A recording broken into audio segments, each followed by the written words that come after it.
kalau dititipi oleh Allah Ta'ala apapun ilmunya, mamanya tung jadi insinyur, mamanya haji jago ahli apalah itu. Nah, kemudian yang lain adalah dititipi untuk bisa berdakwah. Titipan ilmu dari Allah Ta'ala itu jangan digunakan untuk merendahkan siapapun, walaupun itu istri kita, walaupun itu suami kita, tidak pantas sebenarnya. Termasuk pada anak-anak kita, tidak pantas sebenarnya. Apalagi kepada orang tua kita sangat tidak pantas. Jadi ini titipan ilmu dari Allah Ta'ala. Akal kita pun titipan dari Allah Ta'ala. Mulut, lidah kita, hati kita titipan.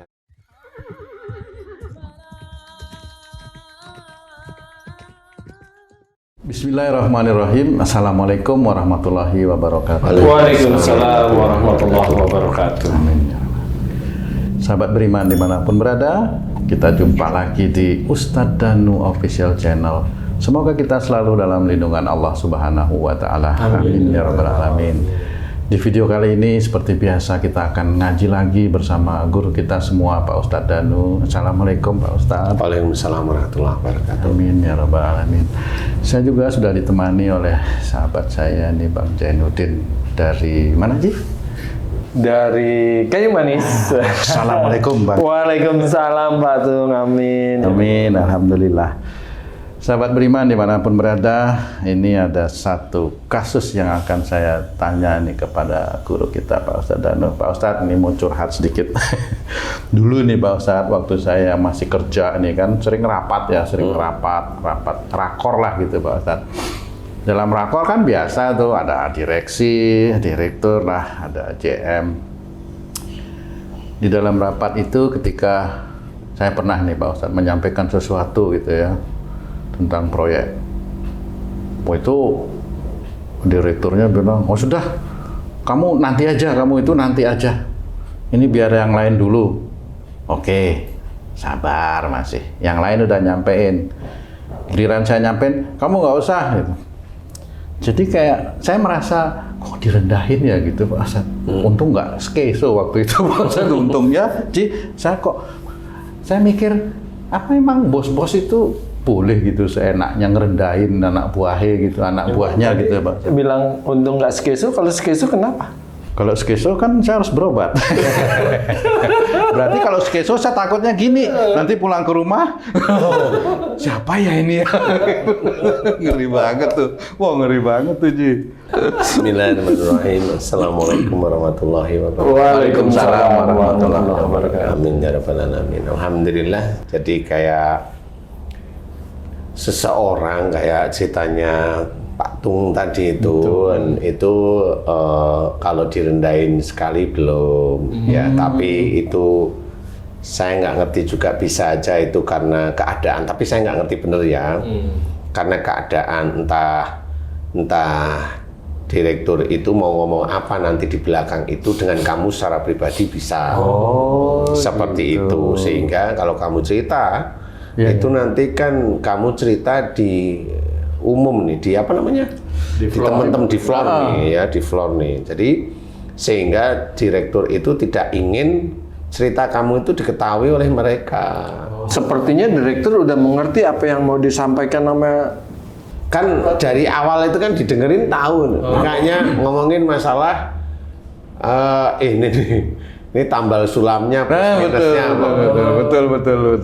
kan gitu. Jadi ya saya, ya kalau di situ di floor kan rugi saya nanti sih sebagai direktur. Kenapa? Dan nanti kalau yang lain tahu kan minta lah. Kan gitu. Kalau momennya yang lain tahu minta. Kalau momennya saya nggak ngasih, lapor ke KPK kan. Nanti. Mending dihentikan. Jangan udah nanti aja, mau entah nanti. Nah itu. Biar pembaginya sedikit. Iyalah, biasa. Masalah dunia ya seperti itu. Tapi kalau yang itu bukan direndahkan, tetapi itu tricky. mensiasati. Ya. Mensiasati agar malingnya tidak terlalu kelihatan. Tricky curang kan maksudnya Pak Ustadz? Iyalah. Kalau siasat beda loh. Iya, Siasat sama betul aja curang. sebenarnya. Sama aja sih sebenarnya.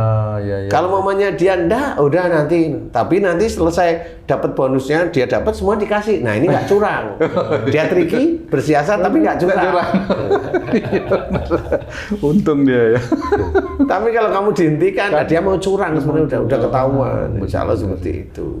Jadi itu tidak merendahkan. Saya jadi ingat gini Pak Ustadz, kalau misalnya di satu pengajian gitu Pak Ustadz yang rame, terus antara pendakwah sama jamaah gitu, dia ngata-ngatain jamaahnya kata-kata yang tidak bagus, dia merendahkan. Itu apa boleh juga seperti itu Pak Ustadz? Itu antara ini pendakwah kan sudah jago nih Pak Ustadz, sudah hafal, terus dia ngata-ngatain, merendahkan orang seperti itu. Iya, gitu, itu kalau kamu melihat sekali ya saya pikir dia hari itu kesurupan. Lebih parah lagi nih kalau kesurupan. Tapi kalau dia berkali-kali berarti itu udah wataknya. Kalau dia berkali-kali bicaranya memang nggak ada adab, nggak ada santun. Oh ini dia insya Allah iman kepada Allah Ta'ala kurang. Insya Allah iman kepada Allah Ta'ala kurang. Karena orang yang dititipi ilmu agama itu kan dia harus bisa mengerjakan, jadi nggak cuma hafal di dalam pikiran, dia harus mengerjakan. Kemudian dia akhlak sehari-hari harus menyontoh Rasulullah, kalimat-kalimatnya yang baik, bercanda itu yang baik didengar orang lain itu tidak menyakitkan, seperti itu. Nah, ini mencontoh Rasulullah, apalagi mamanya dia sering bersolawat atas Nabi. Nah, ini kan harus mencontoh Rasulullah dengan baik. Nah, kalau dia itu lakukan, dia begitu terus-menerus di hampir setiap kajiannya, nah ini orang ini iman kepada Allah Ta'ala kurang. Dan dia termasuk orang yang membangkang terhadap sunnah-sunnah Rasulullah khususnya dalam hal akhlak. Kan gitu. Kalau sholat bisa aja dia sholat. Dalam akhlak belum tentu. Jadi dia termasuk yang membangkang. Makanya dia bisa aja memaki orang, meremehkan orang, merendahkan orang. Dan orang yang seperti ini, kalau semuanya itu diketawain pada saat merendahkan, ya orang yang mengetawain juga sama. Dia punya hati ya memang merendahkan orang lain itu asik. Apa itu bisa dikatakan juga yang termasuk orang keji itu seperti itu Pak Ustaz? Ya kalau keji itu kan dolim pada diri sendiri ya, itu mungkar, termasuk mungkar. Nanti istilahnya dolim pada orang lain walaupun dia hanya ngikuti sebagai makmum, kan tidak boleh juga. Padahal kenapa kalau mamanya dia seorang pendakwah itu coba satu hal aja yang harus kita ketahui, kabura maqtan indallah yang taqulu ma la taf'alun. Kemurkaan Allah amat dekat dengan orang yang menyuruh orang lain itu berbuat baik tapi dia tidak mengerjakan. Menyuruh orang lain berbuat baik tapi dia tidak mengerjakan, Allah marah. Apalagi dia berkata tidak baik kepada orang lain, Allah amat sangat marah. Oh, saya sering tuh Ustaz dengar dia menyuruh orang berbuat baik tapi dia tidak mengerjakan, malah mengatai atau mengejek orang yang tidak berbuat baik. Misalnya gini Ustaz, disuruh bersedekah gitu kan, sedekah yang banyak nanti pahalanya lebih banyak gitu kan. Jangan nggak pernah mau sedekah, udah miskin nggak mau sedekah, gimana mau kaya gitu kan. Padahal saya lihat sendiri kotak amal lewat depan dia nggak dipakai. Apa gitu merendahkan jamaah juga Ustaz? Sama. Jadi pada saat dia itu berkata seperti itu, menyuruh bersedekah itu sebenarnya sama seperti pada saat kita membaca Quran. Kalau kita yang membaca Quran berarti Quran ini petunjuk untuk kita. Untuk kita. Kalau kita membaca Quran berarti kan itu petunjuk untuk kita. Bukan kita membaca Quran kita mau nyalain orang lain, kan nggak seperti itu. Kalau seseorang itu menyuruh bersedekah berarti itu petunjuk untuk kita untuk bersedekah. Nah, pada saat ada ujian yaitu kotaknya ada di depan dia, dia tidak memasukkan. Nah, ujiannya dia tidak lulus. Berarti dia memang masuk ke kriteria ayat yang tadi. Jadi dia termasuk orang yang dimurkahi oleh Allah Ta'ala. Jadi tidak boleh juga kalimat bahwa kamu miskin nggak bersedekah, gimana mau kaya? Ya itu nggak perlulah ngomong seperti itu kan.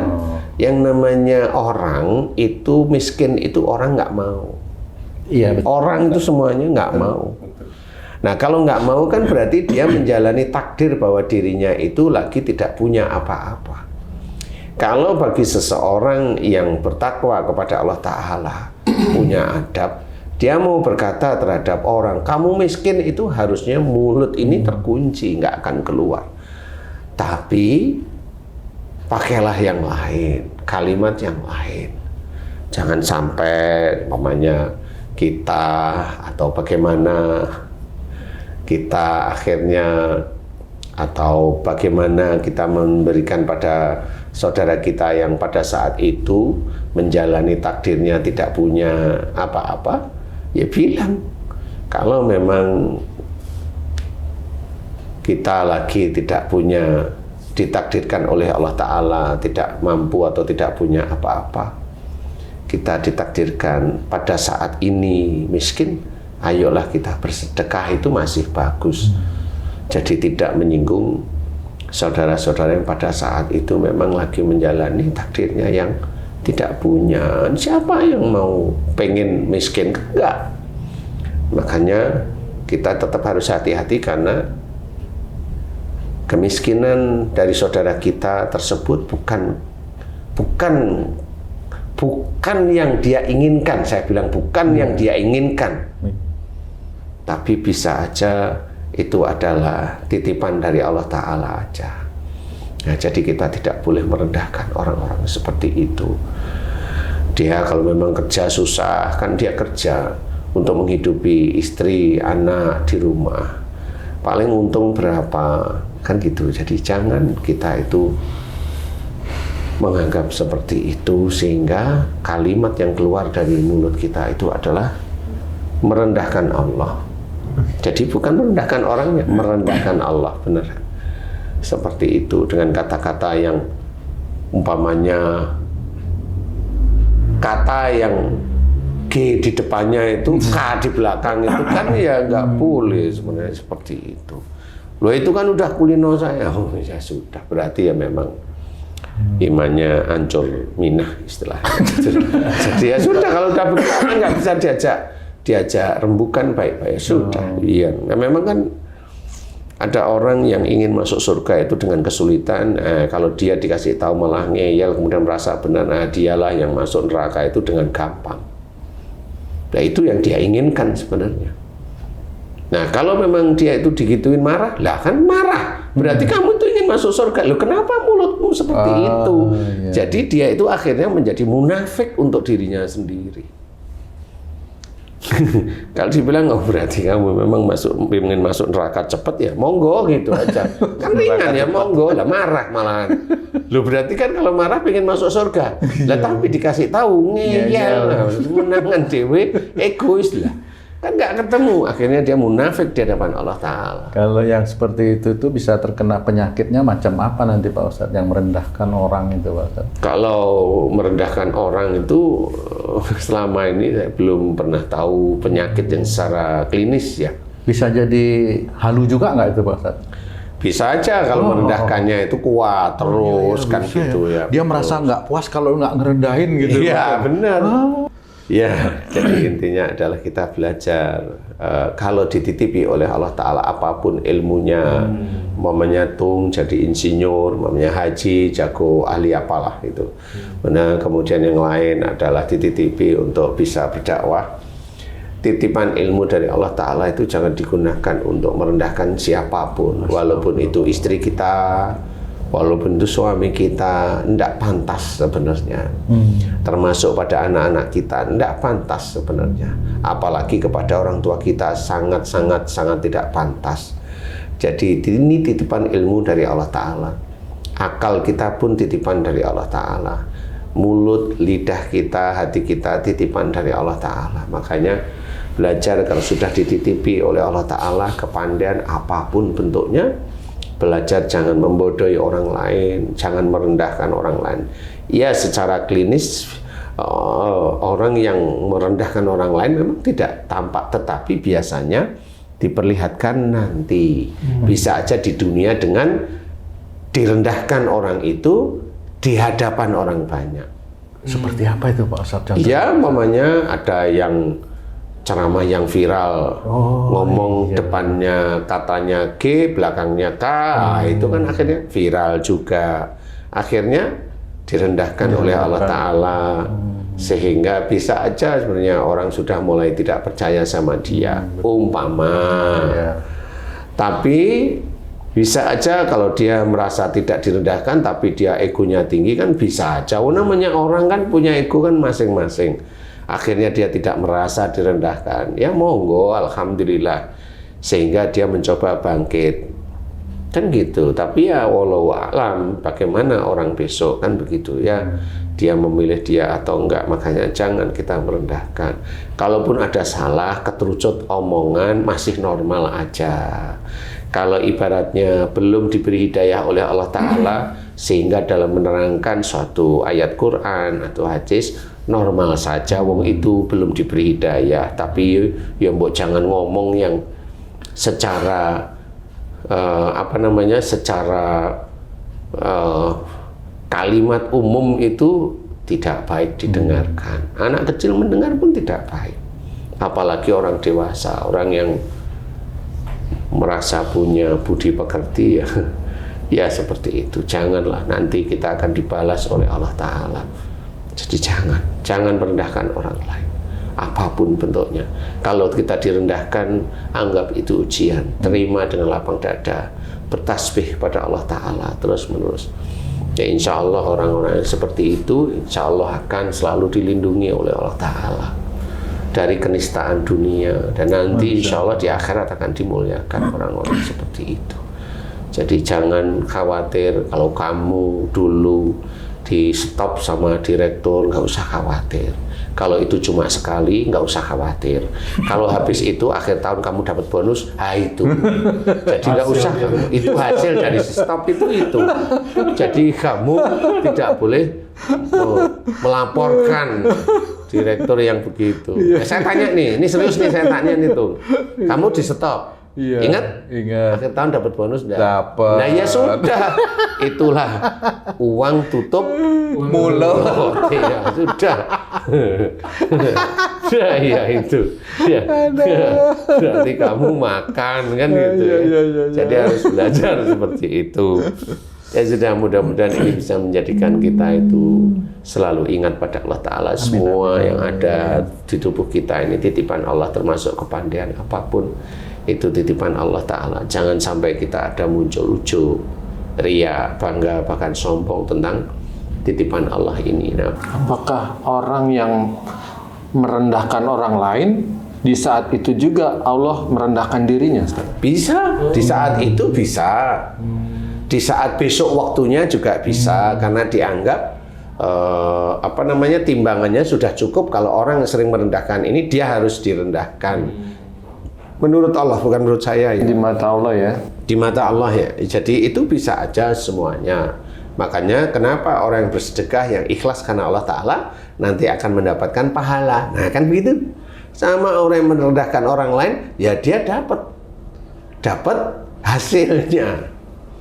Insya Allah seperti itu. Marilah kita belajar untuk tidak merendahkan siapapun. Ya semua ini hanya titipan dari Allah Ta'ala. Kalaupun Allah memberikan titipan, kita itu punya rezeki cukup besar. Amin. Ya nggak perlu kita itu memamerkan atau kita itu seneng kalau dipuji atau bahkan kita itu riak bercerita akan bangga. Nggak perlu. Ya.